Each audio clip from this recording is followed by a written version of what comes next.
Hello everyone, my name is Pixlriffs, and I'm here to tell you to vote for this angry lettuce. So Mojang just released the first look at the mobs that we can be voting for in the mob vote. They've only released one so far, and it is called the Glare. It is this adorable little thing that looks like he removed Oscar the Grouch from a trash can, and he didn't have legs, he just had like dangly stuff, and he seems to really dislike the dark. So the video kind of explains that the Glare would float around a dark area for you. You could kind of take him with you. You could maybe bucket him up like an axolotl, or, you know, lead him around, or just kind of capture him in some way. And you could take him around a cave, and he would tell you where the dark spaces were. You could torch a bunch of places, and he'd really enjoy that, and then he'd go off into the darker areas, and then he'd make a really grumpy noise when it turned out there was a dark area that you hadn't lit up yet. He actually kind of makes the noise in the video. If you listen very closely, you can hear it, which I think is the grumpiest noise I've heard in Minecraft since witches, and frankly, I find it pretty darn adorable. So if you found a Glare underground and you ended up in an environment like this, obviously it'd be fine with patches like this which were completely exposed to the daylight, but as you drift over in this direction, the Glare would probably hover around here, and it'd be like, hey, come and light this up, and it'd make grumpy noises at you until you did. In fact, I think we should be able to simulate what it would be like to encounter a Glare.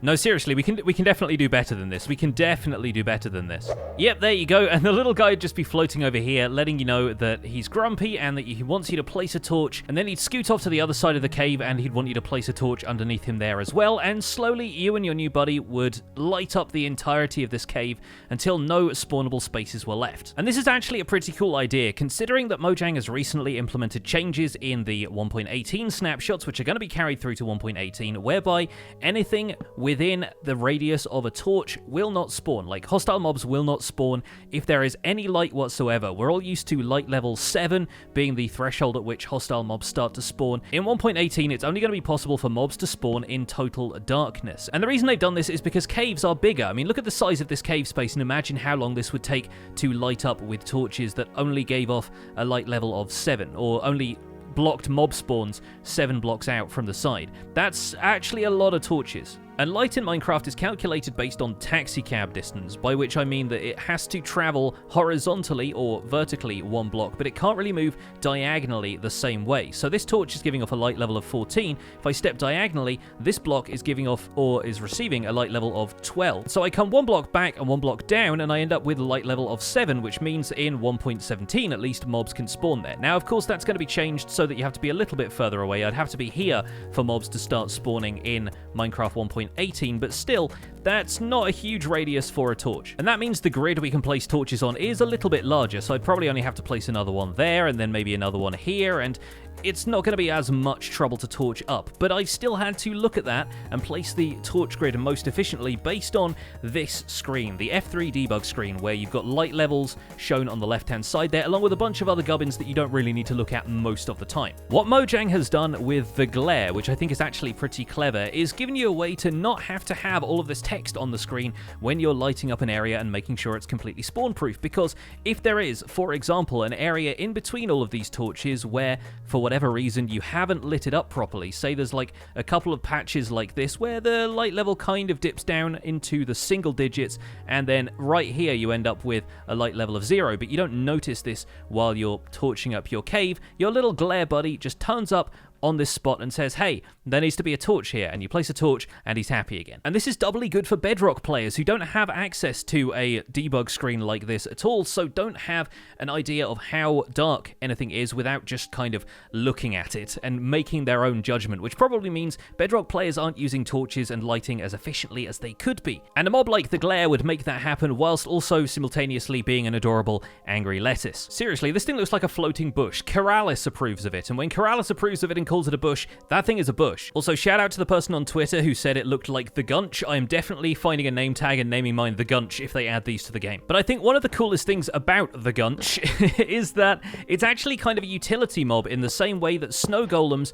and iron golems are. And you don't get that many mobs like this in the game. And maybe it doesn't quite fall under the same classification. In fact, the Minecraft wiki removed utility mobs from the list of mobs because these mobs alone don't really make that a category of mob in itself. Not to mention the fact that if you hit an iron golem that was naturally spawned by a village, it would not be neutral to you anymore. It would absolutely destroy you because they are effectively neutral mobs. Whereas snow golems are pretty much always passive to you and hostile to other mobs around you, it doesn't necessarily make them all that great as utility mobs. Also, the glare probably wouldn't do really dumb stuff like this. I don't know how to convince snow golems that the snowballs don't actually do anything to these mobs. It just gets them killed. But I feel like the glare would kind of fall into this category. It would be a super useful mob for players to have. You wouldn't create it in the same way that you would some of these either, but actually, they didn't really mention how these things spawn. I presume they spawn in dark areas, but they also hate dark areas, so I'm a little bit confused about how that works. And I can imagine a lot of glares accidentally dying in lava because they seem to like the light so much, but they do seem to avoid that and go towards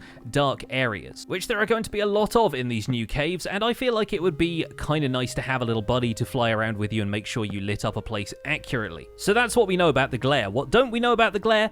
Basically everything else. How does it spawn? Is it going to drop anything? What happens if you kill it? Can it die? They mentioned scooping the glare up and taking him with you, but they didn't mention exactly how you're going to be able to do that. I mean, buckets are the way we transport axolotls, but other mobs don't really have that as a system. What if the glare ends up perching on your shoulder like a parrot? That'd be kind of cool. It's also another flying mob like the parrot and like bats. It just seems to kind of float around, which I honestly think is kind of cool. It's basically like a little green ghost. Of course, at the time I'm making this video, we still don't know what the other two mobs for the mob vote are, and they might be really good, in which case vote for one of those. But right now we only know about the glare, and I think the glare is pretty awesome. I think the glare would make a really nice addition to Minecraft, and I'm going to encourage you to vote for that or whatever you prefer from the other two mobs that are available. Basically, I want one, and I want him to be my friend. And I'm going to ignore the other parts in this video that seemed super interesting to people, like the fact that there is bee armor on an armor stand, or the fact that Agnes has a flashlight, because I don't think those are really part of the offering that this mob is going to bring. I honestly think those are a bit misleading. Like, if Mojang wanted to provide cosmetic updates to armor, I would really like that. I don't feel like enough people use stuff like the turtle shell helmet because it's just not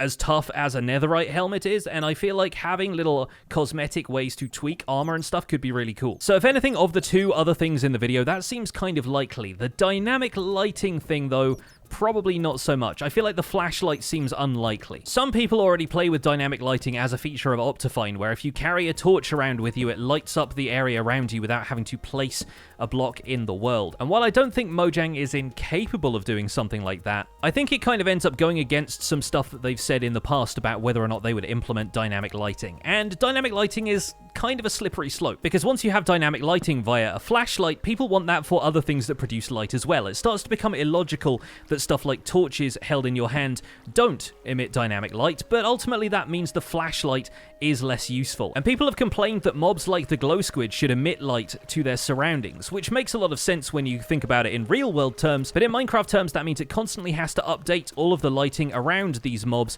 and that changes whether or not mobs can spawn and changes what the game looks for when mobs are spawning in. That probably ends up adding a lot of technical demand and a lot of lag to the game if the light is there, is real, is genuine. And if the light isn't there, if it isn't genuine, if it isn't block light, then how does this new mob, the glare, know whether or not something is mob-proofed or not? How is it going to know whether your flashlight that you're pointing at the wall is actually mob-proofing anything or not? So I have a feeling that ultimately, that side of the video is just a mislead. It's just kind of fun set dressing for the video, and Agnes is obviously a modern character kind of being immersed in the world of Minecraft. Although if they were going to add a flashlight to the game, how do you think that would be crafted? I feel like a spyglass and a sea lantern would make for a really cool combo. You could make that into a crafting recipe, and the spyglass could like project light on the walls instead of you using it like this. You could kind of turn it on and off by right-clicking. Maybe that would work, but I still think that's a bit of a stretch. But anyway, I think we're getting sidetracked here. I think the glare is going to be a really cool addition to the game if you vote it in, and you have the power to do that at Minecraft Live. I'm actually going to be streaming Minecraft Live with my podcast co-host Joel. We're going to be doing that on Saturday. At the time Minecraft Live goes live, so will we, over at twitch.tv/Pixlriffs. That's noon Eastern time on